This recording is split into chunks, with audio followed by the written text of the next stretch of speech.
जय शिवशंभु हर हर महादेव। ओम तत्पुरुषाय विद्महे महादेवाय धीमहि तन्नो रुद्रो प्रचोदयात्। बड़ सौभाग्यर कथा आपण माने मीडिया भाई माने तथा उपस्थित भक्त माने आज भक्त माने आवेगर सहित आछन्ति दर्शन करने प्रभु को सान्निध्य लाभ करने आज ठाकुर नीतिकांति स्वतंत्र भाव कर चारिटा बेले ठाकुर पहड़ खोलागला तापर जल लगी है चंदन लगी है बेलपत्र लगी है तापर बल्लभ लगी है ठाकुर सकाल शंखुड़ी धूप करागला जोटा कि खेचुड़ी आउ डालमा यहाँ कलागर भक्त मान निर्विघ्न दर्शन करने धाड़ी व्यवस्था कर प्रशासन कर्तृपक्ष मैंने स्वतंत्र भाव दायित्व नहीं से आमको साहाय्य करुँ भक्त मैंने आवेगर सहित आसी प्रभु दर्शन निरायास करके जाऊँ ठाकुर स्वतंत्र भाव में रुद्राभिषेक हो जाए आउ रातिर गोटे रुद्राभिषेक हम ये ठाकुर नीतिकांति भितर स्वतंत्र नीति रुद्राभिषेक सरला तापर ठाकुर पुणी मध्याह्न धूप है जोटा कि गोटे बेले समापन है तापर पुणी भक्त मैंने धाड़ी आसी दर्शन करुँच पुणी राति की स्वतंत्र व्यवस्था अच्छी संध्या बेले आलती है प्रभुंकर 10:30 आम बेढ़ा परिक्रमा करूँ बेढ़ा प्रभुंर नेत बंधा हे तापर ठाकुर महादीप उठापी स्वतंत्र जोगाड़ जंत्र है 11:30 महादीप उठब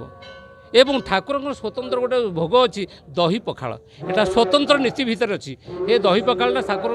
महादीप उठला प्रसाद आकार समस्त भक्त मान दिज्व ये हूँ आज नीति निर्घंट। जय शिव शंभु हर हर महादेव।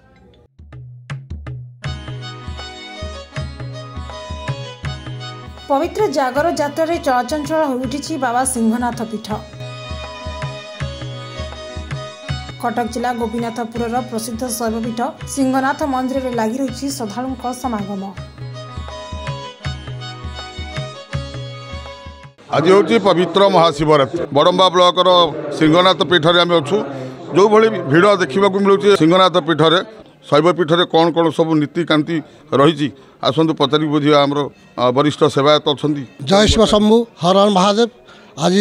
जो पवित्र जागर महोत्सव यही महोत्सव में आसथिबा आम मीडिया भाई मानक अशेष धन्यवाद जहाँ आपण मैंने ये मंदिर प्रचार प्रसार दिगरे आगे अच्छा तेणु पुणी पुनर्बार आउ थे धन्यवाद आपको। तत्पुरुषा विद्महे महादेवाय धीमहि तन्नो रुद्र प्रचोदयात्। त्र्यंबकं जजामहे सुगंधि पुष्टिवर्धनम् उर्वारुक विबन्धनात् मृत्यु मुख्य मामुतात्। जय शिव शंभु। आज पवित्र जागर महोत्सव रात 4 घटिया समय बाबा पहड़ खोल जाई बाबा पाखे बिल्वदल अर्पण चंदन लगी जल लगी तापर